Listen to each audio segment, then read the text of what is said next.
perbedaan Tritunggal dengan Oneness itu apa sih? Padahal kalau saya sering mendengar ya sama aja sebenarnya menurut saya.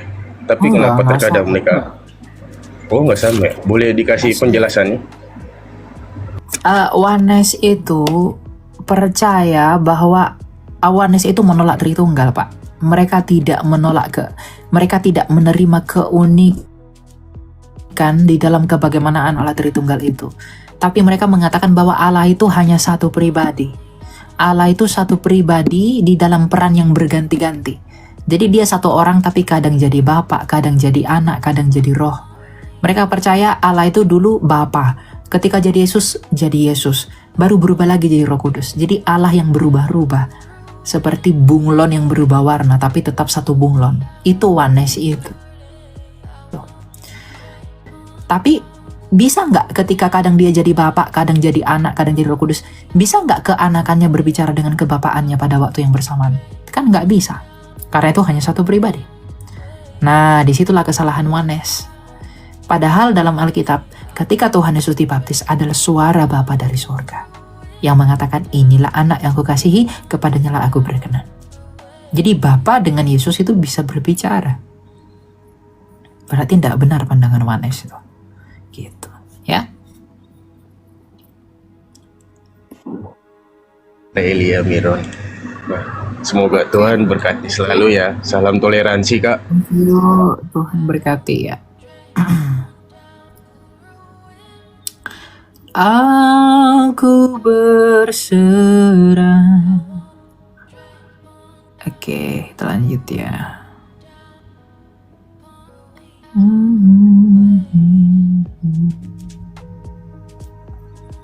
Ada Yesus. Silakan Wiwin, selamat malam. Selamat malam, shalom Kak. Ya, bertanya apa? Saya ingin bertanya dengan problem kehidupan saya. Saya menjalani hubungan yang beda agama sudah 1 tahun. Nah, jadi ceritanya nih gini. Pacar aku tuh mau aja ikut agama kita. Nah, tapi aku nih nggak boleh maksa dia ini. Dia ke gereja, aku nggak boleh maksa dia ibadah, aku nggak boleh ngajak dia. Pokoknya katanya dia harus dengan hatinya. Nah, terus dia nih maunya tuh dia ibadah pakai caranya yang dulu ya, yang di agamanya tuh. Nah, terus aku belum bisa menerima hal itu, jadi itu yang masih jadi pertimbangan sekarang. Takutnya jikalau dia sudah pindah, tidak menutup kemungkinan kalau dia balik ke agamanya lagi. Dan itu ya itu yang jadi masalah. Kemarin mau disuratkan, tapi dia nggak mau. Dia bilang kayak gini, kamu nggak boleh maksa aku, katanya. Itu tuh kepercayaan, tapi aku nggak bisa juga. Aku harus butuh bukti bahwa dia benar-benar mau ikut Tuhan Yesus Kristus. Itu tuh maksudnya. Betul. Nah, saran aku, Wiwin, kamu jangan bermain-main dengan api. Kamu tahu strategi mereka gimana? Nanti dia pura-pura jadi Kristen. Terus nanti kamu hamil, nanti dia balik, kamu dipaksa ikut. Ular tuh, semua ular. Hati-hati. Ya, jadi lebih baik kamu sabar. Banyak kok laki-laki Kristen yang setia, banyak. Kamu doa sama Tuhan dengan sungguh-sungguh.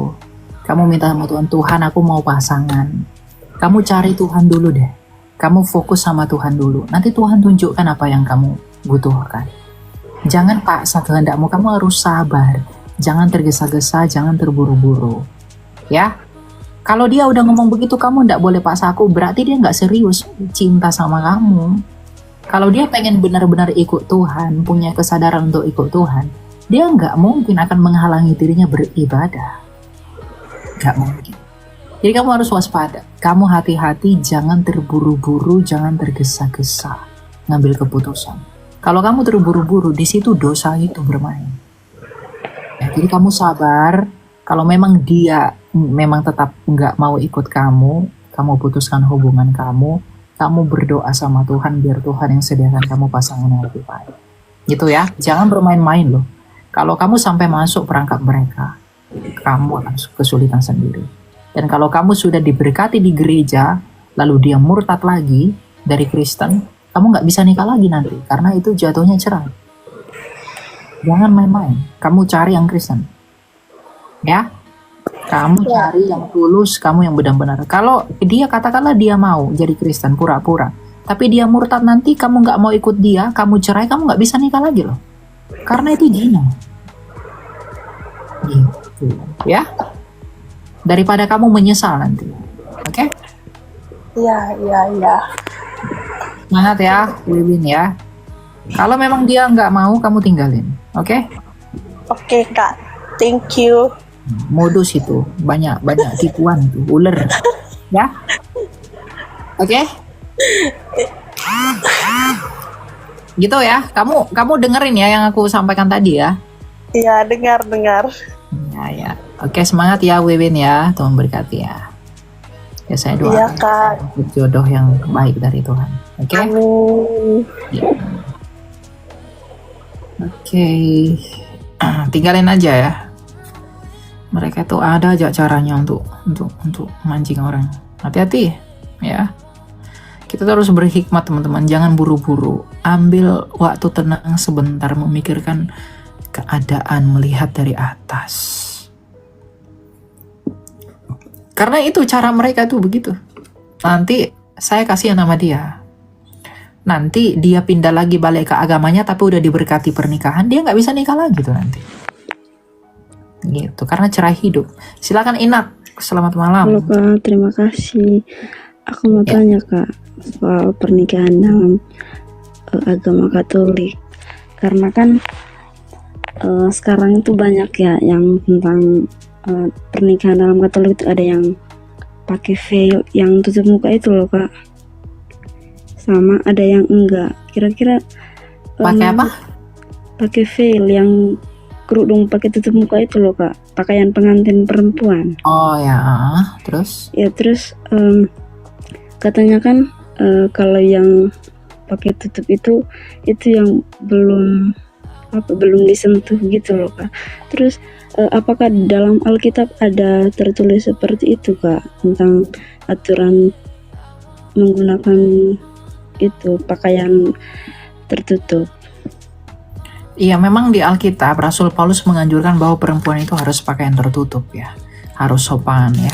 Nah, kita lihat ya dalam 1 Timotius. Rasul Paulus itu menasihati para perempuan itu harus sopan. Ya, bentar ya. Nih. 1 Timotius 2 ayat 9 ya. Karena itu aku ingin ayat 8 mulai dari 8. Karena itu aku ingin supaya di mana laki-laki berdoa dengan menadahkan tangan yang suci tanpa marah dan tanpa perselisihan. Demikian juga hendaknya perempuan, hendaklah ia berdandan dengan pantas, dengan sopan dan sederhana, rambutnya jangan berkepang-kepang, jangan memakai emas atau mutiara ataupun pakaian-pakaian yang mahal. Tetapi hendaklah ia berdandan dengan perbuatan baik seperti yang layak bagi perempuan yang beribadah. Seharusnya perempuan berdiam diri dalam menerima ajaran dan patuh. Aku tidak mengizinkan perempuan mengajar dan juga tidak mengizinkan memerintah laki-laki, hendaklah ia berdiam diri. Nah, tapi masalah perempuan pakai veil atau tertutup atau terbuka di dalam gereja Katolik itu mungkin bagian dari tradisi gereja Katolik. Kalau dalam Alkitab tidak ada aturannya tentang bagaimana pernikahan itu dilakukan dalam artian secara teknis. Tapi Alkitab mengajarkan prinsip pernikahan. Ya, secara teknis dia tidak diatur, tapi prinsip pernikahan itu diatur. Hendaklah kamu menjadi pasangan yang serasi, kamu pasangan yang sehati, sepikiran, dan tunduk di dalam Kristus. Itu yang penting. Masalah pakaian, kalau beribadah, perempuan harus berpakaian dengan sopan. Kalau masalah dia ditutup atau dibuka, karena begini, tradisi itu tidak hanya itu mungkin hanya ada dalam gereja Katolik. Kalau kamu ke gereja Ortodoks beda lagi caranya. Kalau kamu ke gereja Protestan mungkin tidak ada veil-veil begitu. Gitu. Jadi kalau kamu mau tanya lebih lanjut mengenai dari mana sumber tradisi ini bermula, kamu boleh tanya kepada gereja Katolik karena mereka yang melaksanakan itu. Oh ya, makasih Kak. Berarti nggak ada hubungannya ya dengan katanya kan kalau yang menggunakan veil itu bagi mereka yang belum pernah melakukan hubungan seks atau belum pernah disentuh oleh laki-lakinya gitu. untuk lebih tahu kamu harusnya tanya orang Katolik karena saya bukan Katolik. Oh, Ya, gitu. Jadi mungkin mereka tahu karena itu tradisinya Katolik. oh Ya. ya, makasih Kak. Ya, oke. Tuhan berkati ya. Amin, makasih. Ya.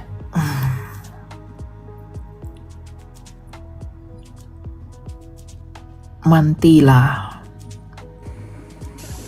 Ya silakan ASW. Malam. Halo? Bah. Pergi dia. Baiklah ya. Aku berserah. Silakan Smooth. Selamat malam. Halo, shalom Kak Elia. Yuk, shalom. Makan. Pertanyaan juga saya mungkin mirip ya kayak siapa tadi yang sebelumnya itu. Saya kan Protestan Kak. Terus pacar saya ini Katolik. Dan kira-kira gimana ya Kak kalau mau ke jenjang yang lebih serius itu apakah bisa? Soalnya kami kan juga saya juga pelajarin itu. Terus sepertinya susah ya Kak. Apa gimana Kak? Itu enggak masalah. Kalau kamu Protestan, dia Katolik. Mau kamu jadi Katolik atau dia jadi Protestan, yang penting kamu dalam Kristus. Itu yang penting. Jadi kamu nggak usah pusingkan itu. Kalau kalian memang sehati mau jadi Protestan, silakan jadi Protestan. Kalau kalian sehati mau jadi Katolik, silakan jadi Katolik. Itu aja. Wong Yesus di Katolik Protestan itu sama kok, nggak beda. Gitu. Iya Kak. Kalian tinggal menyatukan hati aja. Iya sama itu. Kalau satu-satu Kak gimana Kak itu? Nggak boleh lah. Nggak boleh. Kamu harus teratur. Nggak bisa satu-satu Kak ya? Nggak boleh. Nggak boleh. Harus satu wadah kalian. Biar pembinaan kalian itu teratur gitu loh dan terarah. Ya, kalau di Katolik jadi Katolik aja nggak apa-apa. Kalau mau jadi Protestan juga nggak apa-apa. Gitu. Ya. Iya, jadi kamu yang bergumul dengan pasanganmu. Kamu tentukan. Betul Kak. Betul. Gitu. Yang penting jangan jadi Islam lah. Itu yang penting. Siap Kak. Ya. Atau Ya. jadi beriman kepercayaan lain nggak boleh. Karena kalau kamu keluar dari Kristus, kamu nggak punya juru selamat. Ya. Lebih baiknya gimana Kak? Lebih baiknya gimana? Kalau kamu mau jadi Katolik silahkan. Kalau dia mau jadi Protestan silahkan juga. Jangan tanya saya bukan pasangan. Aduh. Kamu yang tahu, ya kan? Kamu tanya sama kekasihmu, wahai sayangku, bagaimana ini? Apakah kamu mau jadi ikut dengan aku atau aku yang harus ikut kamu? Kamu pertimbangkan banyak hal. Kamu doa sama Tuhan. Karena baik kamu di Katolik, baik kamu di Protestan, keselamatan tetap ada. Karena kamu di dalam gereja kan? Karena begini Kak ya. Orang tua saya kan ini dia Kakak tahu majelis ya? Majelis. Begitu ya. Terus pacar saya dia juga ada keluarga ini. Dia biarawati. Iya, saya tahu. Ada yang menyeberang saling ini Kak nanti gimana ya jelasinnya? Akan saling bertentangan, pasti ada pertentangan kecil, tapi bisa semua didiskusikan dengan baik. Kalau masing-masing rendah hati dan beri dengan kepala dingin. Gitu. Jadi kamu carilah dengan benar caranya. Kak. Ya. Ya, makasih Kak ya. Oke, ya. Ya, shalom. Shalom. Aku berserah.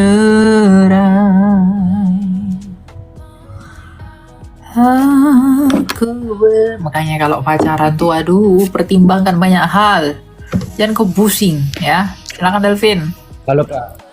Ya, salam. Di surga nanti ada Bapa, Yesus sama Roh Kudus gak Kak? Iya, tapi kamu nggak akan melihat Bapa dan Roh Kudus. Yang kelihatan hanya Yesus Kristus. Kita nggak akan pernah bisa melihat Bapa. Oh, Kenapa gak bakal bisa, Kak? Ya karena Bapa itu tidak seperti apa-apa. Dan Yesus itu pun tidak seperti apa-apa. Tapi karena dia menjadi manusia, kita akan melihat kemanusiaannya. Keilahian Yesus itu nggak bisa dilihat. Roh Kudus itu pun nggak bisa dilihat. Yesus itu pun nggak bisa dilihat. Tapi nanti kita melihat kemanusiaannya, tubuhnya dia dalam kemuliaan. Kita nggak bisa melihat keilahian Yesus itu. Inkarnasi. Jadi jangan pikir kamu nanti melihat apa-apa tuh nggak mungkin. Atau kamu berpikir di surga tuh ada 3 kursi, ada Bapa, ada Yesus, ada Roh Kudus. Salah. Nggak Iya, akan ada awalnya aku awalnya memang mikir bahwa berarti kalau nanti misal aku ke surga berarti yang kujumpai itu ada Bapa, ada Yesus, ada Roh Kudus. Enggak, kamu tidak melihat Bapa. Tak seorang pun dapat melihat Allah, kan kata Yesus kan. Tak seorang pun dapat melihat dia. Suaranya pun tidak pernah kamu dengar katanya.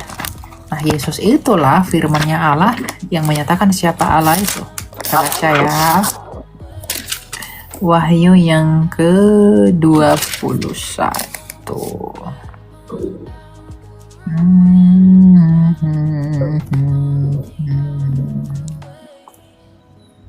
Aku berserah. Tar.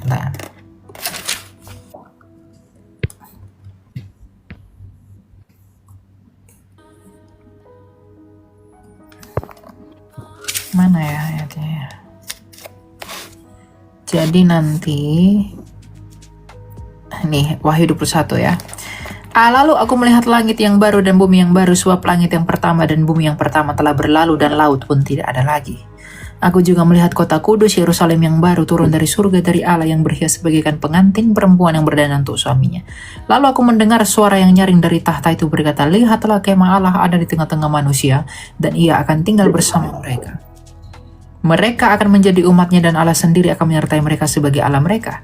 Ia akan menghapus segala air mata dari mata mereka dan maut tidak akan ada lagi. Tidak ada lagi perkabungan atau ratap tangis dan duka cita sebab segala sesuatu yang lama itu telah berlalu. Lalu yang duduk di tahta itu berkata, lihatlah aku menjadikan segala sesuatu baru. Lalu firman-Nya, tuliskanlah karena segala perkataan ini dapat dipercaya dan benar. Firman-Nya kepadaku, semua telah terjadi. Akulah Alfa dan Omega, yang awal dan yang akhir. Orang-orang yang haus akan kuberi minum dengan cuma-cuma dari mata air kehidupan.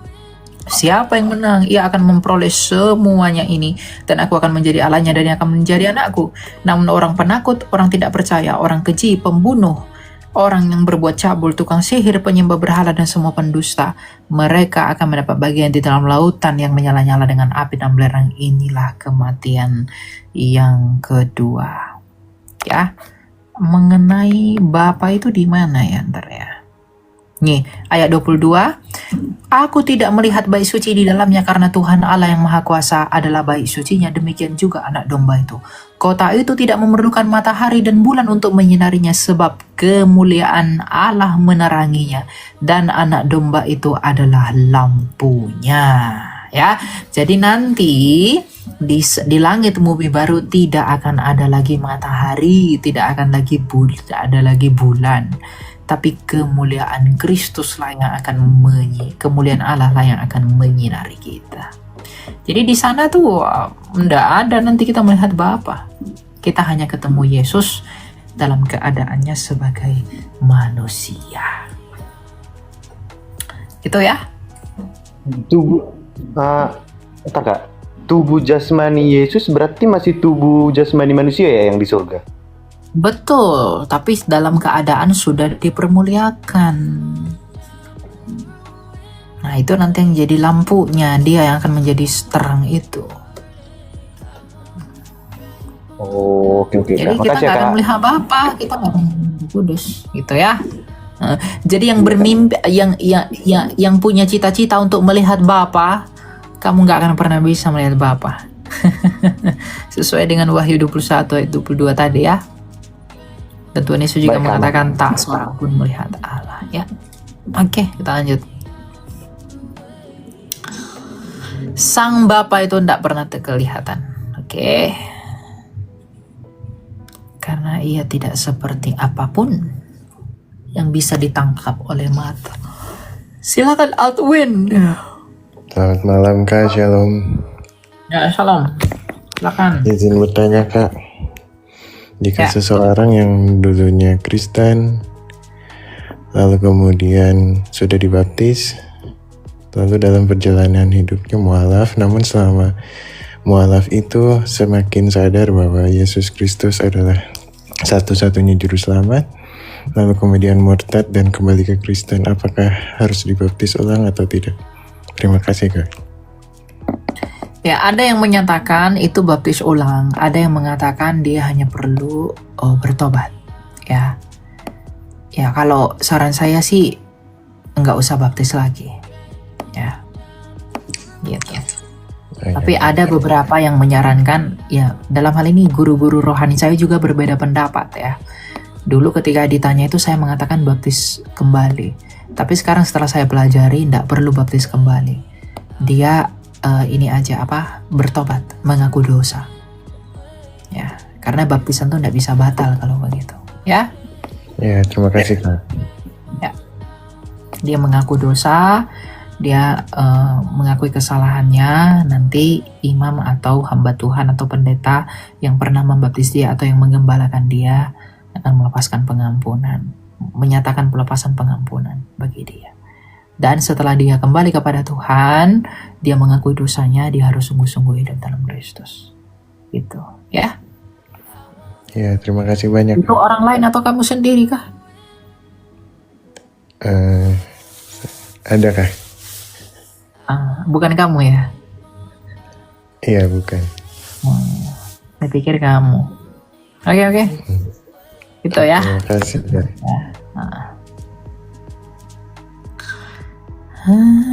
Aku kadang memang begitu yang aku tanya di sini ya. Ada temanku begini padahal dia dalam hal itu tidak masalah.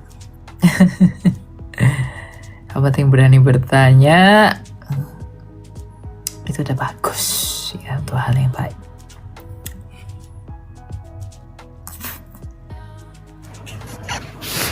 Silakan Fitri.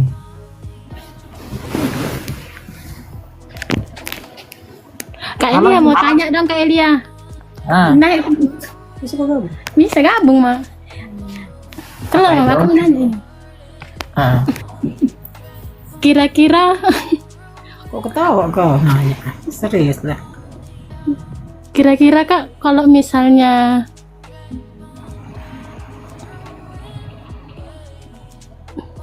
apa? mau melepaskan pekerjaan yang kan mamaku kan ibaratnya dia percaya adanya Tuhan, cuman dia sekarang gerejanya dari YouTube Kak, itu kayak mana Kak? Nggak gereja persekutuan. Kalau ada gereja di sana, mengapa nggak pergi? Kamu ke gereja tujuannya itu untuk menerima perjamuan kudus loh. Dari YouTube bisa dapat perjamuan kudus. Berarti harus wajib ke gereja gitu ya Kak? Iya dong, kamu harus menyambut, ibumu harus menyambut tubuh dan darah Kristus melalui perjamuan kudus yang diadakan gereja. Tapi dia sangat sulit melepaskan pekerjaannya, kayak mana itu Kak? Pekerjaan apa? Menjalankan uang Kak. Menjalankan uang itu gimana menjalankan uang? Menerima barang gadaian. Ada orang gadai gitu kan, bunganya 20% gitu. Itu gimana Kak? Iya, jadi itu memberatkan untuk datang ke gereja. Kayak ibaratnya datang ke gereja pun nanti sia-sia gitu loh. Karena masih terikat dengan pekerjaan itu. Kalau dia tahu itu salah, ya dilepaskan lah. Jangan kamu lebih mencintai uang daripada Tuhanmu sendiri. Emang uangmu bisa menyelamatkan hidupmu? Bilang sama mamamu begitu. Emang uang bisa selamatkan kamu dari kematian? Nggak bisa kan? Orang kaya mana yang nggak mati? Sekaya apapun kamu tetap akan menderita. Jadi kalau memang kamu pikir pekerjaanmu itu salah, tapi saya nggak mengatakan pekerjaan itu salah. Tapi kalau dia mencekik orang, memaksa orang dengan membungakan uang begitu, lalu tidak peduli kepada orang miskin padahal ia berkelimpahan, atau setidaknya menurunkan bunganya, kan kamu, hati nuranimu itu turut bersaksi tentang itu, apa yang kamu lakukan itu. Tapi kalau kamu merasa itu dosa, kamu lepaskan itu, cari pencarian yang lain. Iya, masalahnya kan karena mama saya juga bilang kayak gini kan, bukan saya yang maksa-maksa orang itu datang kemari, orang itu minta tolong sama saya gitu, sama mama saya, karena orang itu datang kemari gitu loh, bukan saya maksa pinjamlah uangku gitu. Ya, Wah, betul. itu alasannya. Tetapi apakah pantas atau apakah layak untuk memberikan bunga yang setinggi itu? Bukan, pertanyaannya bukan kepada itu, tapi demi nama, atas nama kasih, apakah mamamu tega membungakan uang sebanyak itu? Itu aja, atas nama kasih aja. Hukum Tuhan kita kan kasih. Kalau dia tega ya silahkan, nggak apa-apa. Nanti dia yang akan mempertanggungjawabkan itu di hadapan Tuhan. Tapi meskipun demikian jangan nggak ke gereja. Lebih baik kamu jatuh di dalam dosa daripada kamu putus asa. Itu tidak mau ke gereja itu tanda keputusasaan, itu pekerjaan iblis itu. Hati-hati. Jangan karena uang kamu jadi putus asa demi uang itu lalu menghilangkan diri dari perkenan Allah. Gak boleh. Kamu gak akan pernah mendapatkan damai sejahtera kalau begitu cara kerjanya. Gak akan pernah. Semakin kamu cari uang itu, meninggalkan Allah, semakin kamu tersiksa nanti. Percayalah. Itulah yang membuat orang-orang yang tamak itu akan uang. Mereka gak pernah bahagia demi uang, bahkan rela berdosa demi uang. Padahal uangnya udah banyak banget. Iya, Kak. Ya, jadi bilang sama mama, bilang, nggak salah kok membungakan uang itu. Nggak salah, gitu ya. Tapi, apakah tega memberikan bunga yang sebanyak itu membantu orang miskin? Kalau dia mengatakan dia tega nggak masalah buat dirinya, oke, nggak apa-apa. Nanti Tapi- dia yang Tapi kan Kak yang datang itu orang-orang tukang menjudi, kayak mana itu Kak? ya janganlah kamu kasih fasilitasi orang menjudi. Kau tahu dia menjudi, kau kasih uang untuk menjudi ya? Kamu berdosa lah kasih dia orang menjudi. Gimana sih? Jangan kasih lah. Jangan kasih, ya. Gitu. Ya udah, oke dah Kak. Tapi saran saya tadi, jangan sampai nggak ke gereja, jangan putus asa, ya. Nah, dengar itu Mak. Siapa tahu melalui gereja itu nanti ibumu bisa sadar melalui khotbah-khotbah, ya, melalui pengajaran. Siapa tahu bisa nanti dibantu untuk bisa mengerti. Jangan putus asa, itu yang terpenting, ya. Oke Kak, makasih ya Kak. Tuhan Yesus Ya. berkati. Pengampunan tetap ada ya, semangat untuk berubah menjadi lebih baik. Amin. Salam ya buat mamamu ya. Iya Kak, terima kasih. Ya, Tuhan berkati. Kembali kasih. Mau toleransi tapi orangnya begini. Kamu bilang toleransi, tapi toleransi yang kamu definisikan itu yang menguntungkan kamu aja, ya kan? Ketika kamu lebaran, orang Kristen ikutan war takjil. Wah, indahnya toleransi, indahnya, ya kan? Tapi ketika orang Kristen ibadahnya dibubarin, kemana kau? Diam kau kan? Nah, jadi toleransi itu kalau kau enak, kalau kau nggak diuntungkan, nggak ada toleransi, ya kan? Jangan sebut toleransi, sebut aja telur asin.